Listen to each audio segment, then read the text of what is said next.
Big Meech believed he was making a strategic move by teaming up with Rick Ross. But he's now realizing the harsh truth. Loyalty in the industry is just an illusion. After betraying 50 Cent and aligning himself with Ross, Meech is out of prison, only to face betrayal on the outside. Initially, Rick Ross showered Meech with support, even assuring him that he'd help him get back on track. But once that deal collapsed, Ross quickly distanced himself and returned to his own circle, leaving Meech behind. Put your back against the wall and just slide down. You already know, car show going down June 7th. Get online right now, get your tickets right now. But for the hustlers, I want y'all to understand you gotta stop making business personal. Now, Meech finds himself completely isolated, betrayed by the one person he believed had his back. He's coming to terms with the harsh reality that the streets operate in a way that's far different from what he once knew. I never folded, never told, never will. Death before the sun. But why did Rick Ross turn on Big Meech like that? And is 50 Cent really pulling the strings behind the scenes? Believe me, this story runs deep, and things are about to get messy. Let's break it down. You've probably heard the saying, what goes around comes around, and right now, Big Meech is learning that lesson the hard way. After spending years in prison, Meech thought he was on the verge of a major comeback, but instead, he's caught in a tough situation with no one left. In his corner, the same person he turned his back on, 50 Cent, is thriving off the BMF brand, while the guy he ran to, Rick Ross, has distanced himself as if they were never close. Now, here's the twist. Even though Rick Ross might have played Meech, trying to drive a wedge between him and 50, he may have unintentionally done 50 Cent the biggest favor. Let's be honest. If Meech could betray 50 so easily after everything 50 did to keep his name alive through the BMF show, maybe Meech was always a liability ready to expose himself. Word on the street is that Meech is scrambling, trying to figure out who's to blame for his failed concert and why no one's rushing to help him bounce back. And who better to point fingers at than Rick Ross, the man who hyped him up only to leave him hanging? In the end, it looks like Meech was just a pawn in Rick Ross's game. Ross never intended to truly help Meech. His goal was to humiliate 50 Cent and claim the entire BMF legacy for himself. Look, I do want to do a BMF film because you've been entertained by a lackluster, small budget series. Now it's time to do a big budget film. As soon as things started to fall apart, Rick Ross bailed, leaving Meech hanging. Now, Meech is out here trying to play the victim. But the truth is, he's the one who messed up. And if there's one thing the streets won't tolerate, it's a man who switches sides the moment someone dangles some money in front of him. But how far does this betrayal really go?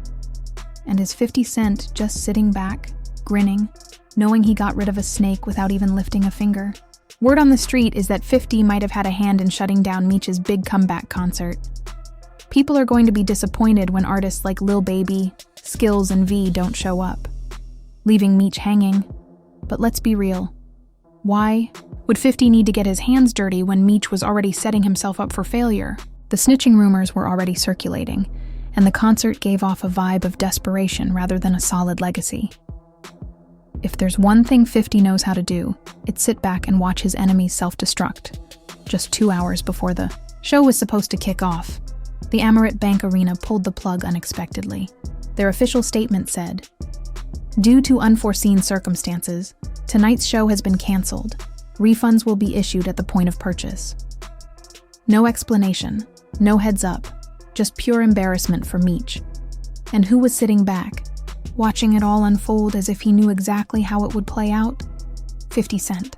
Big Meech's giant welcome home concert I told you it was canceled. What'd I tell you? The bill was what insane. Did I say? The list of artists on it was Before the concert was even officially announced, 50 Cent was already telling everyone it wasn't going to happen.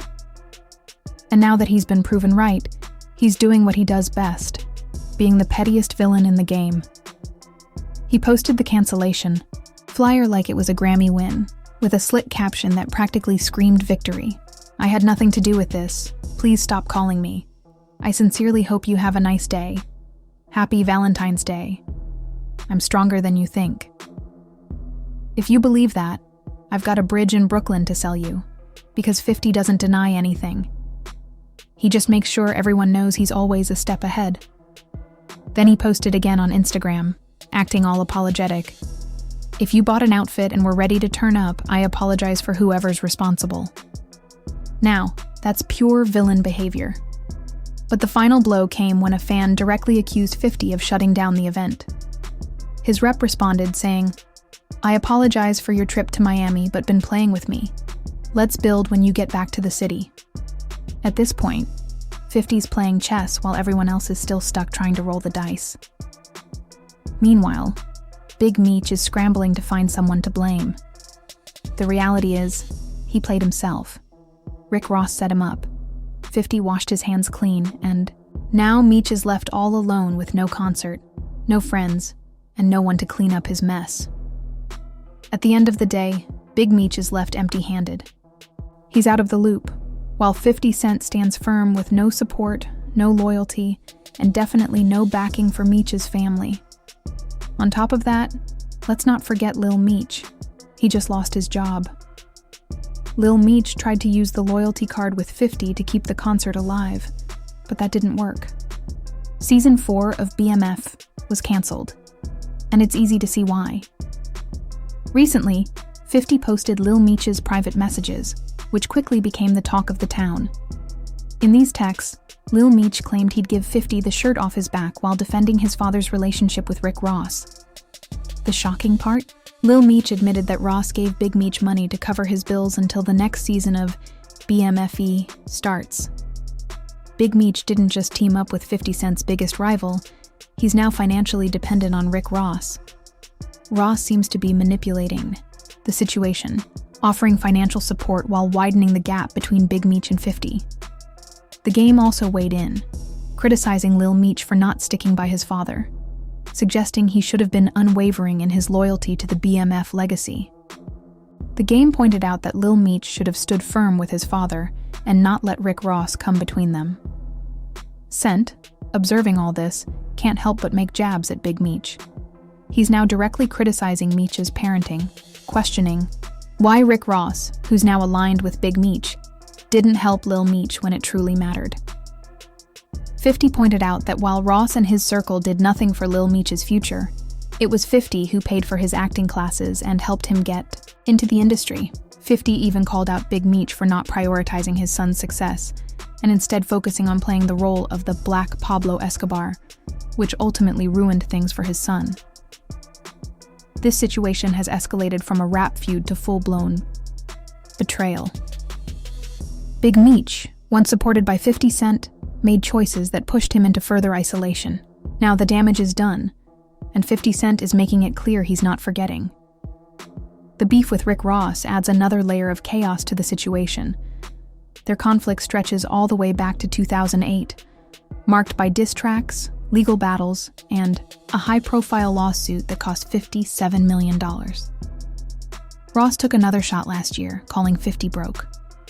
But if history has shown anything, it's that 50 never lets anything slide, and this feud with Ross is far from over.